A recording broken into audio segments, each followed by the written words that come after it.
4 jours des élections européennes et je reçois ce soir le chantre du Frexit, l'homme qui veut faire sortir la France de l'Union européenne et de l'euro. Bonsoir François Asselineau. Bonsoir. Merci d'avoir accepté notre invitation. Vous êtes le président de l'UPR, vous êtes aussi la tête de liste pour ces élections européennes.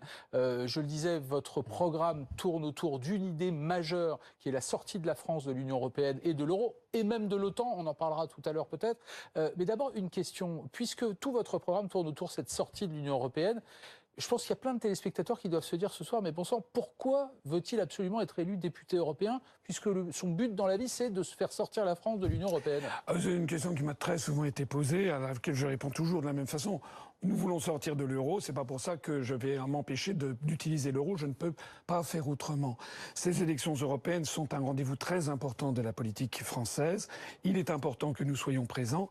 Notre modèle, c'est Nigel Farage, qui s'est fait connaître justement au Parlement européen avec le Brexit. Nous, lorsque nous aurons des députés au Parlement européen, nous allons dire ce que aucun des autres partis politiques n'a dit depuis 35 ou 40 ans. Parce que tous les prétendus grands partis qui se présentent aux élections européennes sont là depuis 35 ou 40 ans, à commencer par le Front National ou à commencer par les Républicains ou le Parti Socialiste. Il y a une petite différence quand même entre Nigel Farage, le patron de l'UKIP en Grande-Bretagne, effectivement pro-Brexit, et vous. C'est que lui, effectivement, dans les intentions de vote, il est à 34%. Vous êtes un petit peu en dessous du 1%. Non, alors... Comment se fait-il que les idées qu'il défend de l'autre côté de la Manche ne fonctionnent pas ici? D'abord parce que vous ne m'invitez pas, premièrement. Depuis 2017, j'ai eu droit à 0 heure, 0 minute et 0 seconde. Deuxièmement, juste une précision, pardon. Le dernier sondage, vous dites c'est les médias, c'est votre avis, mais le dernier sondage IFOP, 77% des Français ne veulent absolument pas sortir de l'Union européenne et de l'euro. Oui, mais sondage IFOP. Mais il n'y a pas de débat. Il y a moins d'un mois. Oui, mais il n'y a pas de débat sur cette question. Donc la population française n'est pas éclairée. Vous êtes là pour qu'on en parle. Oui, mais attendez, même si c'était exact, même si ce sondage était exact, 23% des Français voudraient sortir du Frexit. Est-ce que vous avez vraiment le sentiment que 23% du temps d'antenne, ici ou dans les autres grands médias, est consacré aux partisans du Frexit? En tout cas, vous êtes là pour en parler. Moi, je voudrais essayer de comprendre, parce que je suis allé voir le programme que vous aviez présenté au moment de la présidentielle, où vous parliez déjà de Frexit. Et alors, il y a une petite ligne dans votre programme qui m'a intéressé. Si jamais nous sortions, notamment de l'euro cette fois-ci, pour revenir au franc, vous préconisez une dévaluation de 10%. Non, je ne préconise pas une dévaluation. C'est écrit noir sur blanc. Oui, j'anticipe une dépréciation. Et vous savez très bien que d'autres, notamment, imaginent que ce serait sans doute une dévaluation peut-être de 20%. Mais prenons juste votre chiffre. Ça veut donc dire... une baisse de 10% de l'épargne des Français, une baisse de 10% de la retraite, une hausse de 10% de notre dette. Ah bah si, une dévaluation de la monnaie. Non, pas du tout. Non, la dépréciation. L'épargne des Français est libellée en euros. Arrêtez de dire n'importe quoi. J'essaye de ne pas dire n'importe quoi, monsieur. 10%, une dépréciation. Regardez l'euro. L'euro a baissé de 30 à 40% entre 2008 et 2011. Qu'est-ce qui s'est passé? Il s'est passé qu'on a payé plus cher nos importations. La monnaie est restée la même. La monnaie est restée la même. Mais lorsqu'on est passé du franc à l'euro, monsieur, pourquoi les Français n'ont-ils pas eu peur? Pourquoi? Leur dette qui était en France est transformée en dette en euros immédiatement. Nous ferons exactement la même chose. Les dettes, ça s'appelle la lex monetae. C'est vous qui dites dévaluation, c'est pas moi. Hein. Non, je dis qu'il n'y en a plus dans un univers de dévaluation. Il y aura probablement une dépréciation du franc de l'ordre de 10%, ce qui sera extraordinairement favorable pour l'économie française, parce que l'euro aujourd'hui est beaucoup trop cher. Vous savez que nous avons des déficits commerciaux géants, que notre chômage ne diminue pas, même s'il y a pas ici ou là. Non, il ne diminue pas vraiment. Il y a surtout beaucoup de traficotage dans les statistiques. Alors que regardez ce qui s'est passé au Royaume-Uni. Je note que vous pensez que les sondages sont pas justes et que les statistiques sont pas justes non plus. Je note que les sondages, vous savez ce qui s'est passé avec les sondages. Nous avons des instituts de sondage qui nous ont délibérément mis de côté au moment où ils interrogeaient les sondés. Et les statistiques sur le commerce extérieur, tout ça? Non, les statistiques sur le commerce extérieur sont tout à fait valables. En revanche, la baisse du chômage, demandez aux Français s'ils ont le sentiment que le chômage baisse vraiment. Mais sur le chômage, c'est traficoté. Je pense qu'il y a des gens qui sont mis en stage parking et qui sont mis en formation. Vous savez, il y a mille façons, pas seulement de la part de ce gouvernement, mais il y a 1000 façons d'atténuer les évolutions du chômage. Plus sérieusement, il y a peut-être une autre explication. Quand on voit la manière dont se passe le Brexit en Grande-Bretagne, ces parlementaires qui sont incapables d'appliquer la décision du peuple, la décision démocratique. peut-être que ça doit réfréner pas mal de Français à l'idée de se lancer dans une pareille aventure, non ? Au contraire, ça prouve que l'Union européenne est devenue une dictature qui ne dit pas son nom. Ça veut dictature. Dire, oui, c'est une dictature qui ne dit pas son nom. Avec les mots ont un sens. Dictature, c'est un mot fort. Oui, c'est un mot très fort. Mais 52% des Britanniques ont voté pour le Brexit. Le problème, c'est que leurs représentants à Westminster n'en veulent pas. C'est exactement la même chose que les 55% de Français qui ont voté non à la Constitution européenne en 2005. Il s'est passé quoi? Il s'est passé que les européistes ont fait le gros dos pendant 2 ans et demi. Et fin 2007, nos représentants prétendus ont ratifié dans le dos des Français la Constitution européenne sous l'intitulé de traité de Lisbonne que les Français avaient rejeté. Depuis ce jour-là, monsieur, il y a une illégitimité de la construction européenne. Et je me permets de dire que je suis aussi le représentant des 55% de Français qui ont voté non à la Constitution européenne et qui ont un moyen unique cette fois-ci d'envoyer au Parlement européen pour la première fois des députés européens qui seront les députés de l'UPR et qui dénonceront cette dictature. Est-ce que je dois en comprendre qu'au fond, vous n'êtes pas loin de partager, au moins sur ce plan-là, l'opinion d'Emmanuel Macron qui a l'air de dire qu'au fond, les Anglais ont choisi et que maintenant, il faut qu'ils s'en aillent, quitte à ce que ce soit un Brexit dur? Ah oui, tout à fait. Là, pour le coup, c'est vrai, je suis d'accord avec Macron. C'est-à-dire qu'il faudrait que les Britanniques sortent de l'Union européenne. D'ailleurs, il y a quelque chose d'assez étonnant. Si la sortie du Royaume-Uni de l'Union européenne était si catastrophique, les européistes devraient dire qu'ils s'en aillent, puis on va prouver au peuple ce qui se passe. Depuis que les Britanniques ont voté... Certains font peut-être ce pari-là. Depuis que les Britanniques ont voté à 52% pour la sortie de l'Union européenne, on nous avait promis des catastrophes dans les semaines suivantes. Pas à la sortie du Brexit. Il ne s'est passé quoi? Il s'est passé que l'économie britannique se porte globalement pas mal du tout, avec une baisse continue du chômage. Mais vous l'avez dit, le Brexit n'a pas encore eu lieu. Ah oui, mais il faut savoir, est-ce qu'il a eu lieu ou est-ce qu'il n'a pas eu lieu? Pour le moment, il n'a pas eu lieu. D'accord. La Grande-Bretagne n'est pas encore sortie. Oui, mais lorsque Mme Lagarde, directrice du Fonds monétaire international, était allée appeler les Britanniques à voter pour le maintien, elle avait dit dans les semaines qui suivraient un vote en faveur du Brexit, ça serait un effondrement de l'économie britannique. Elle a eu tort. Économiquement, est-ce que la France toute seule, mais je pourrais poser la question de la Grande-Bretagne ou de l'Italie toute seule, est-ce qu'un pays comme la France, 67 millions d'habitants, peut faire face à des puissances commerciales, politiques comme la Chine, les États-Unis de Trump, la Russie de Poutine, l'Inde? Est-ce qu'on n'est pas plus fort, au fond, à 550 millions d'habitants que tout seul dans notre coin à 65? D'abord, il n'est pas question d'être tout seul dans notre coin, monsieur.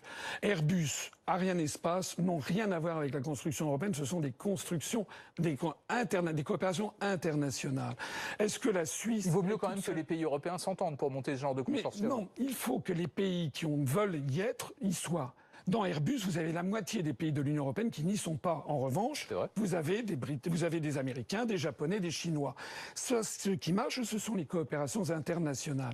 Ce qui ne marche pas, c'est de mettre forfaitairement tous les 28 pays, parce qu'ils sont contigus du Portugal à la Finlande ou de l'Irlande à Chypre, de les mettre ensemble et comme s'ils avaient des intérêts communs partout. Ça ne marche pas.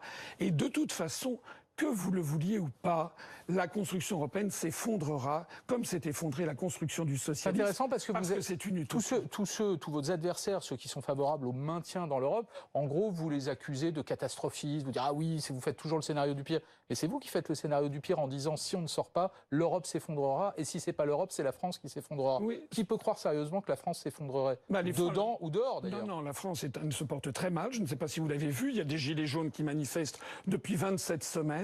Les Français sont extrêmement mécontents de la situation. La France va si mal que ça? Oui, la France va mal. La France perd son industrie. La France perd son agriculteur. Les emplois industriels sont en train de regagner du terrain. Oui, ça c'est vous qui le dites. Non, les statistiques. Oui, non, mais d'accord. Il y a un agriculteur se suicide tous les 2 jours. Exact. Les retraités perdent du pouvoir d'achat. Les Français perdent du pouvoir d'achat. Vous avez remarqué qu'il y a un mouvement qui s'appelle le mouvement des Gilets jaunes et que la France se porte mal. Il n'y a pas que ça aussi qui se porte mal. Il y a aussi notre alignement complet sur une politique belliciste à l'égard notamment de la Russie.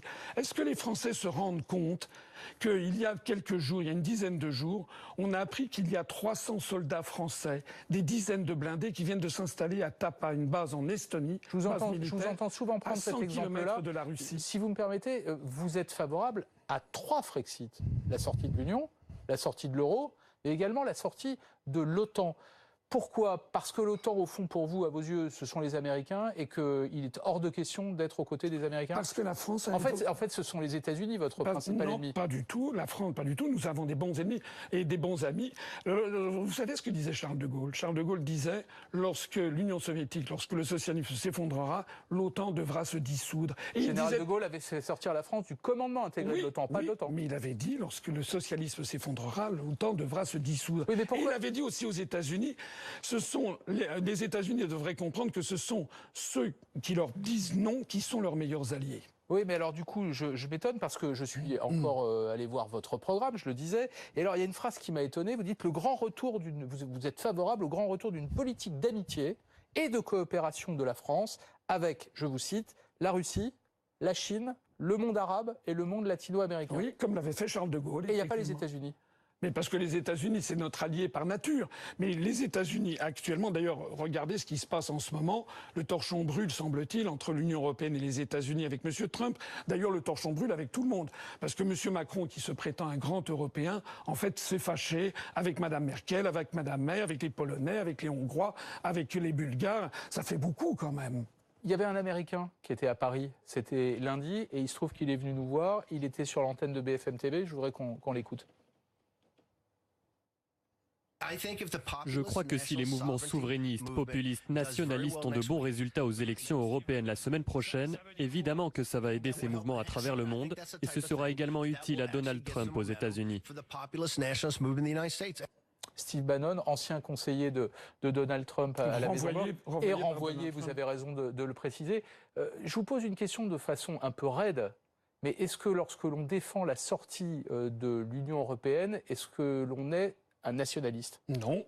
Moi, ce qui me fait peur, c'est le nationalisme européen. Ce sont ces gens qui nous entraînent à des guerres, peut-être avec la Russie, peut-être avec le monde arabe. C'est ça qui me fait peur. Moi, je veux que la France renoue avec ses amitiés planétaires, comme du temps de Charles de Gaulle. Oui, mais je note que tous les partis nationalistes en Europe, à commencer par celui de Marine Le Pen en France, ont abandonné l'idée de sortir de l'Union européenne et de l'euro, contrairement à vous d'ailleurs. Oui, parce que nous ne sommes pas nationalistes. Nous sommes des patriotes, comme le disait de Gaulle. Un patriote, c'est quelqu'un qui aime son pays. Un nationaliste, c'est quelqu'un qui déteste le pays des autres. Voilà. Je peux vous poser une dernière question personnelle. J'ai regardé dans votre curriculum vitae que vous étiez diplômé d'HEC, que vous êtes énarque vous-même, et je vous entends très souvent critiquer les élites dirigeantes de ce pays. Il se trouve qu'Emmanuel Macron souhaite supprimer l'ENA, en tout cas réviser complètement le mode de fabrication des élites. Est-ce que vous êtes d'accord? Eh bien, je vais vous répondre sur autre chose. Je voudrais vous dire... J'aimerais bien avoir la réponse. Non, mais je voudrais vous dire, parce que le temps est compté, qu'il est totalement inadmissible que je ne sois pas invité au débat de demain de BFM, où il y a... Normalement, j'ai été invité partout. Et vous voulez pas me répondre, du coup? Non, nous avons été invités partout à tous les débats. Vous avez décidé d'exclure une seule tête de liste, c'est moi. Non, en l'occurrence, non. J'en appelle si ici, vous me laissez vous répondre. Non. J'en appelle ici à tous les téléspectateurs et aux Gilets jaunes, demain, de boycotter votre débat et de venir sur le site de UPR TV, notre chaîne de télévision qui a plus de 115 000 abonnés, Très bien, de venir écouter mon débat. Vous avez pu lancer votre appel. Juste une précision. D'abord, on a donné la parole à toutes les listes, y compris à vous-même. Vous avez fait l'objet d'un documentaire dans Grand Angle de 10 minutes qui a été multidiffusé. Et d'autre part, si demain il n'y a que 11 listes, c'est parce que nous avons fait la même chose lors du débat du premier tour de l'élection présidentielle et que ces 11 têtes de liste ont été choisies sur des critères fixés par le CSA de résultats aux élections. Alors, monsieur, ça n'est pas exact. Je suis désolé. Parce que monsieur Philippot a été invité 1h34 au cours du dernier mois et moi 0h, 0 minutes. Monsieur Philippot, je suis désolé, vous le promouvez délibérément pour faire croire aux Français que le Frexit serait d'extrême droite. Je vous ai répondu sur le débat et la bonne nouvelle, c'est que ce soir, face à moi, vous avez pu expliquer votre programme et vos convictions. Et merci d'être venu nous rendre visite. Restez avec nous, évidemment, dans quelques instants. C'est le 20h de Alain Marchal.